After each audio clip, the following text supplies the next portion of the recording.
So what we're going to be doing right now, let me lower this down. We are going to be working solely on this graphic organizer, but we're going to be working on the Lord side. So we're just going to be working with the Lords. So if you want to, so you don't get confused, you can actually fold your paper a little bit. So you know that's not straight. So we know we're just messing with this right here and nothing else. Because later on in the next lesson, when we read our next story, that's when we're going to start on the serfs. So, all right. Now, this is a graphic organizer. Graphic organizers help you plan out or plot your writing process, or they can also help you as a study aid or anything to that extent.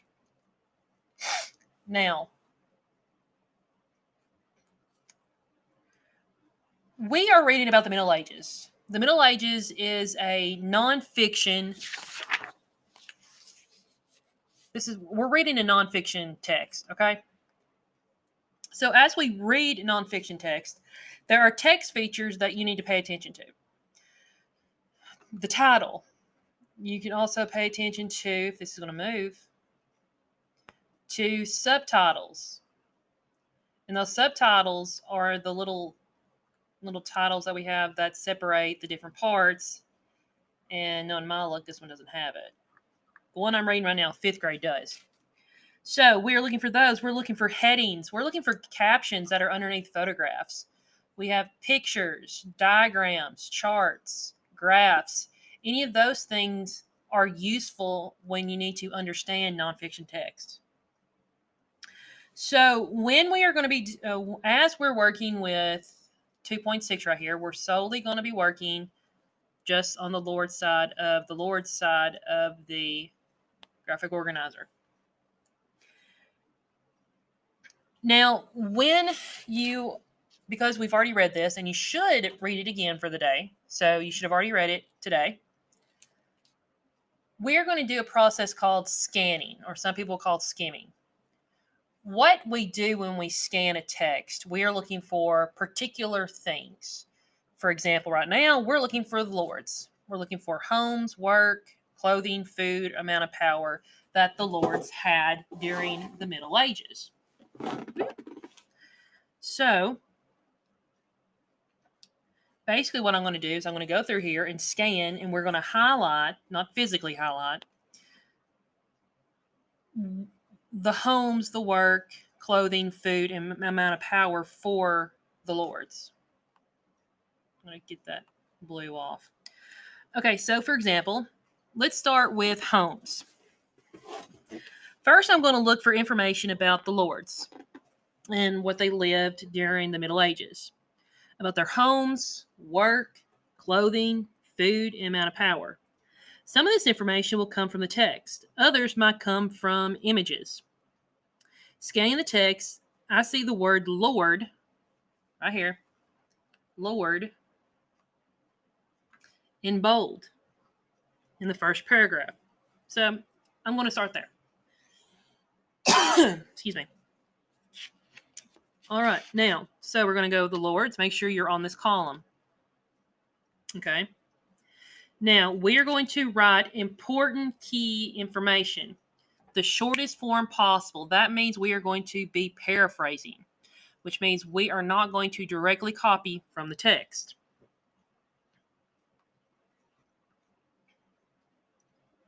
Sorry, my throat was scratching. Okay. So, remember, look at captions. They can provide details as well. Look at pictures. Look at that picture right there. All right, so homes. Let's look. I'm going to start. Lords and ladies, privileged. They had enough food to eat. Well, that right there, you had enough food to eat. Instead of saying they had enough food to eat, short and simple to the point, what could we have put? Instead of enough food, we could maybe say that, and with the graphic organized, you don't have to write in complete sentences, that they had plenty of food. And I'm going to make sure to put the page number where I found this so I can go back and look for it when I have to write my paragraph.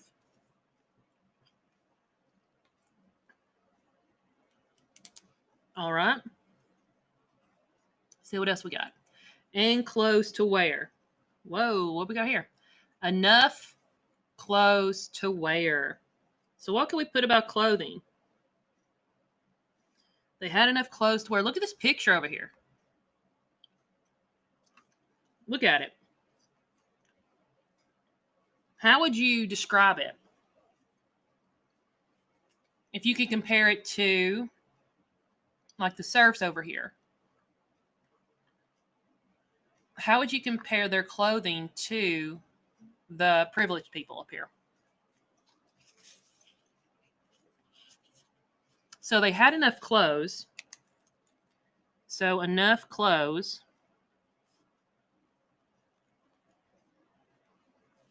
But what else? How would you describe their clothes? A serf can have enough clothes, but how would what kind of adjectives could we use?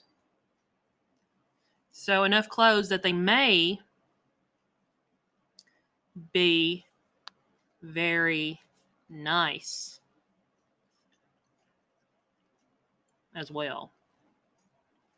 Not only do they have clothes, but based on the pictures and everything, the clothes are made well. They're very colorful. There's not any holes or scratches or anything. So we can do that.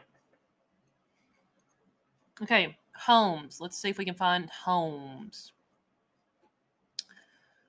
They lived okay, there it is. Lived in relatively nice homes. They lived in relatively nice homes. So we could put their homes were, let's put nice and comfortable.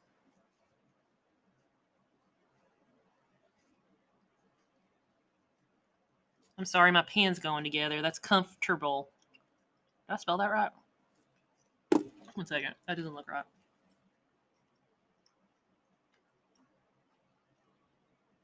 Yep, that's right. And I'm going to switch pens because this one's not right anymore. And I have a purple pen somewhere. Of course, it's the last one I'd grab. Okay, so they have very nice and comfortable. So this is page 10. But I also remember that their homes had another name. What was the name of their homes? They called them something. They just didn't call them houses. Oops, sorry. A little much. See, serfs usually spent their entire day working on the landowner's or lord's estate. They returned work. They did. The lord allowed the serfs to use the land. The lords lived in his castle or manor house. So how could we describe the houses? They lived in a castle or manor house.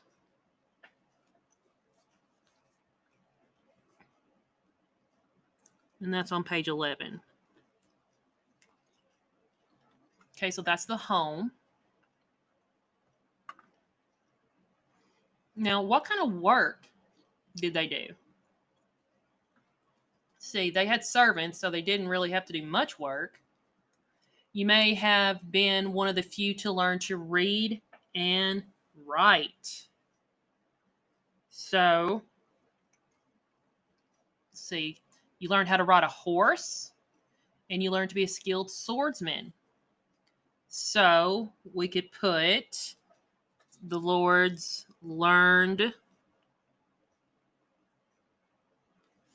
many skills And then we could do this. Reading. Writing.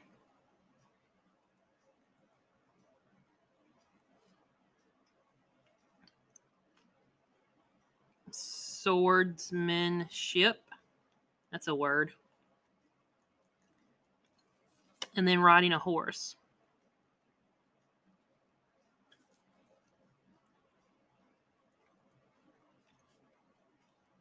Okay, that's page 10. Let's see, something else I remember. It was later on when we talked about the serfs and their money, or how they paid and stuff. Okay. Let's see. We're talking about the lords. Small house there. Okay, the Lord increased his wealth in many different ways. In addition to working the farmland for the Lord, they had to pay taxes for money. 1 second. Sometimes the Lord ran a meal. So the work, he ran a meal. And then the next one, another thing he did, sorry, I can choke. Some of you may not remember.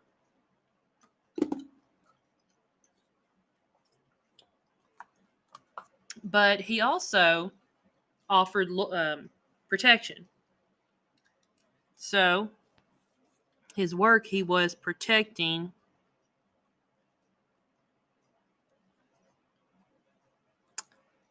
how can we put that? Protecting oh my word, sorry. Protecting, we'll do this. Protecting workers. It took me that long to come up with that word. Okay, and that's on page 13.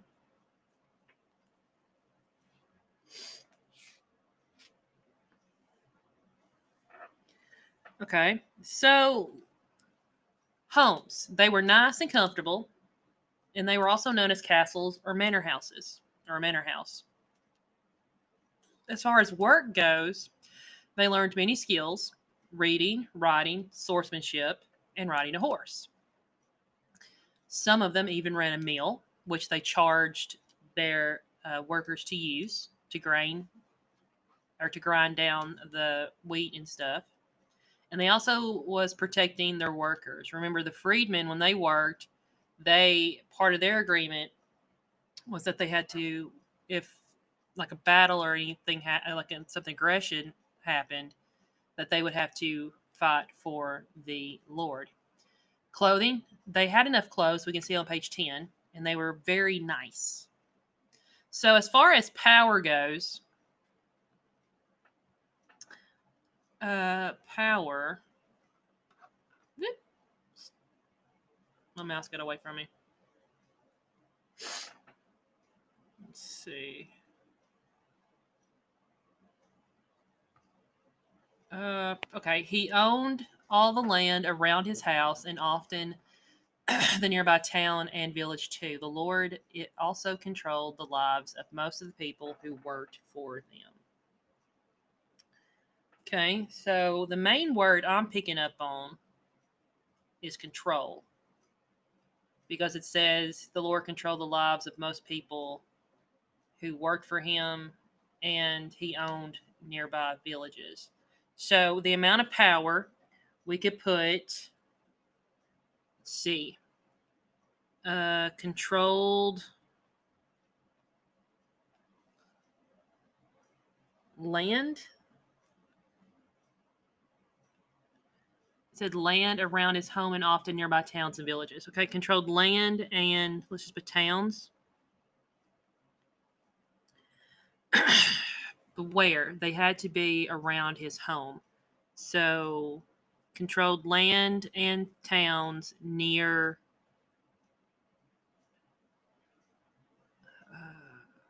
you want to put manor, castle / manor. Let's just put that. Okay. Then he also controlled the lives of most people. So we're not going to use the word controlled. So let's just say he, or we probably could, no, let's use the word control. That's a good word. He also controlled the people who worked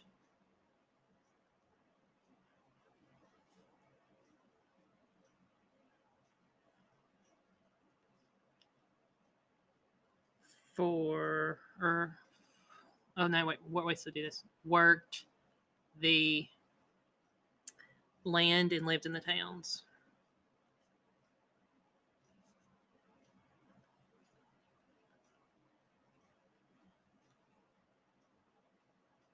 So it's kind of like you don't want to make the Lord mad. So we have two things there. And this was all on page 12? No, 11. I had to look. All right, now, what I need you to do, first, you need to keep this graphic organizer safe. Do not mess with it right now because we're going to use it for a future lesson. And I want you to be able to explain to me, so we need to look at this, the Lords. You're going to be able to describe the Lord and how their life was like in the Middle Ages. So we need to study this. Okay? So look over it. Now, the next thing that you're going to do for the lesson, and I can't switch, unfortunately, but you're going to read an excerpt from To the Manor Born. You can either read it to yourself, or I would actually prefer if you read it aloud to somebody.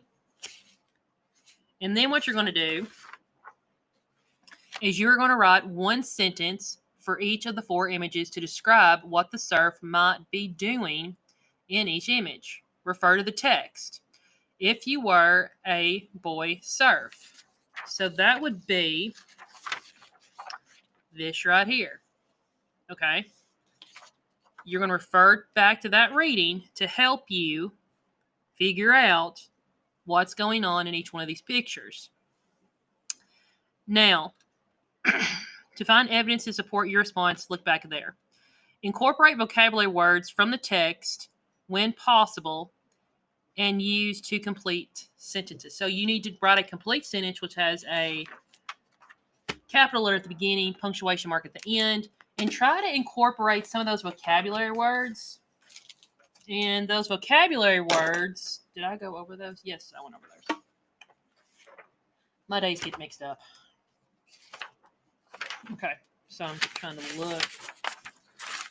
Like the vocabulary words go along with your spelling list, okay? That's just the easiest way for me to put it. So, you're going to give me 4 complete sentences, 1 sentence per picture that describes what the serf is doing in each picture. Make sure to use the text in answering the questions. All right, I hope this was helpful, and I will talk to you